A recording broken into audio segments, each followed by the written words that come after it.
Melbet অ্যাপ্লিকেশনটি open করলে এখানে এমন ইন্টারফেস সবার আগে চোখে পড়বে, যেখানে থাকবে লগইন এবং রেজিস্ট্রেশন। যাদের পূর্বে অ্যাকাউন্ট রয়েছে তারা এখান থেকে লগইন করতে পারবেন। আমরা যেহেতু নতুন অ্যাকাউন্ট ক্রিয়েট করব, তাই অবশ্যই এখানে রেজিস্ট্রেশনে ক্লিক করে দিব। তারপর এখান থেকে সবার উপরে অপশন ইন ওয়ানে ক্লিক করে দিব এবং তারপর উপরের কান্ট্রিতে বাংলাদেশ কারেন্সি, বাংলাদেশি টাকা যা আছে কোনো পরিবর্তন হবে না। শুধুমাত্র প্রোমো কোডের মূল্যবান ঘরটিতে লিখতে হবে RL666। আমি আবারও বলছি RL666। আর প্রোমো কোডের ঘরে আমাদের এই মূল্যবান প্রোমো কোডটি লিখে দিলেই আপনাদের অ্যাকাউন্টটি অত্যন্ত নিরাপদ ও সিকিউর থাকবে। তাছাড়া আমরা লক্ষ লক্ষ টাকা ডিপোজিট বোনাস পেতে পারি, কেননা এই প্রোমো কোডটি একটি স্পেশাল ভিআইপি প্রোমো কোড। বর্তমান সময়ের সব থেকে সেরা প্রোমো কোড হচ্ছে RL666। তাই অবশ্যই প্রোমো কোডের ঘরে আমাদের এই মূল্যবান প্রোমো কোডটি লিখে দিতে একদমই ভুলবেন না। প্রোমো কোড লেখা হয়ে গেলে নিচে দেখতে পাই খালি ঘর থাকবে, আমরা এখানে টিক মার্ক করে দিব এবং সবার নিচে থাকা রেজিস্টার অপশনে একটি ক্লিক করে দিলাম।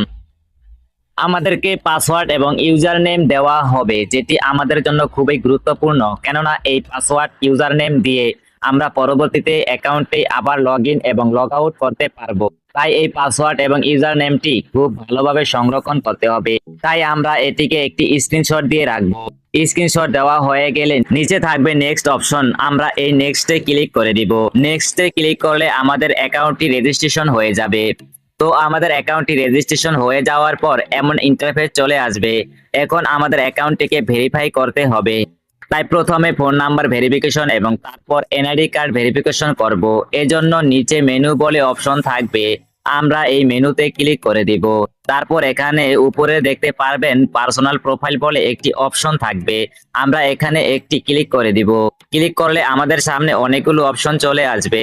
আমরা এখান থেকে একটু খেয়াল করলে দেখতে পাবো ফোন নাম্বার লিংক বলে একটি অপশন থাকবে, আমরা এখানে ক্লিক করে দিব। তারপর এই ফাঁকা ঘরটিতে আমরা আমাদের সচল ফোন নাম্বার বসিয়ে নেক্সটে ক্লিক করলে আমাদেরকে এসএমএস এর মাধ্যমে ওটিপি কোড দিবে, সেটি এখানে বসিয়ে নেক্সটে ক্লিক করলে আমাদের ফোন নাম্বারটি ভেরিফিকেশন হয়ে যাবে। ভেরিফিকেশন হয়ে যাবার পর আমরা আমাদের এনআইডি কার্ডের ভেরিফিকেশন করব। আর এই জন্য উপরে দেখতে পাবেন এন্টার ডিটেলস বলে একটি অপশন থাকবে, আমরা এই এন্টার ডিটেলসে ক্লিক করে দিব। ক্লিক করার সাথে সাথে আমাদের সামনে ঠিক এমন একটি ফর্ম চলে আসবে, যে ফর্মটিতে আমরা আমাদের ন্যাশনাল এনআইডি কার্ডের তথ্যগুলোকে বসিয়ে দিব। যদি আপনার এনআইডি কার্ড না থাকে তবে কোনো সমস্যা নেই, আপনি যে কারো এনআইডি কার্ড দিয়ে লগ ইন করতে পারবেন।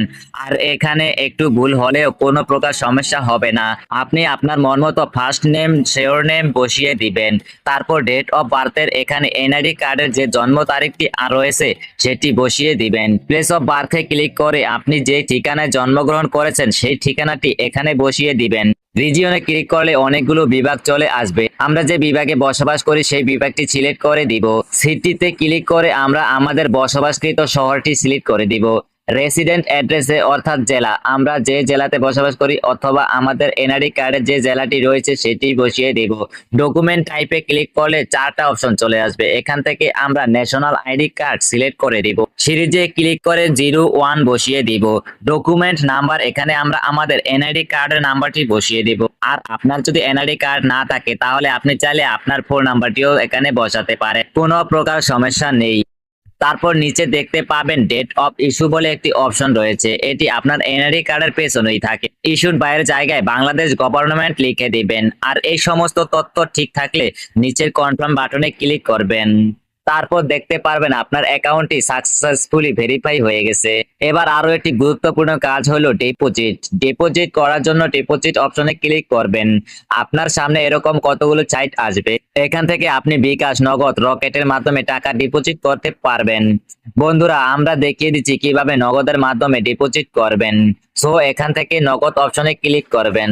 এরপর দেখতে পারবেন মিনিমাম 300 টাকা থেকে শুরু করে সর্বোচ্চ 20,000 টাকা পর্যন্ত ডিপোজিট করতে পারবেন। এরপর দেখতে পাচ্ছেন নগদ এজেন্ট নাম্বার দেওয়া আছে, এখান থেকে আপনি নগদ নাম্বারটি কপি করে নেবেন। মনে রাখবেন এজেন্ট নাম্বারটি 3 ঘন্টা পর পর চেঞ্জ হয়। নাম্বারটি কপি করে নিয়ে আপনি চলে যাবেন আপনার নগদ অ্যাকাউন্ট অ্যাপস এর মধ্যে, তারপর এই নাম্বারেতে ক্যাশ আউট করবেন। এখান থেকে ট্রানজাকশন আইডিটি কপি করে চলে যাবেন আপনি আগের সেই মেলবেট অপশনে। যাওয়ার পর আপনি যত টাকা ক্যাশ আউট করেছেন তা লিখবেন, ট্রানজাকশন আইডিটি বসাবেন এবং আপনার ওয়ালেট নাম্বার অর্থাৎ আপনি যেই নাম্বার থেকে টাকাটা পাঠিয়েছেন সেই নাম্বারটি। তারপর নিচে কনফার্ম বাটনে ক্লিক করলে দেখতে পারবেন আপনার ডিপোজিট সাকসেস।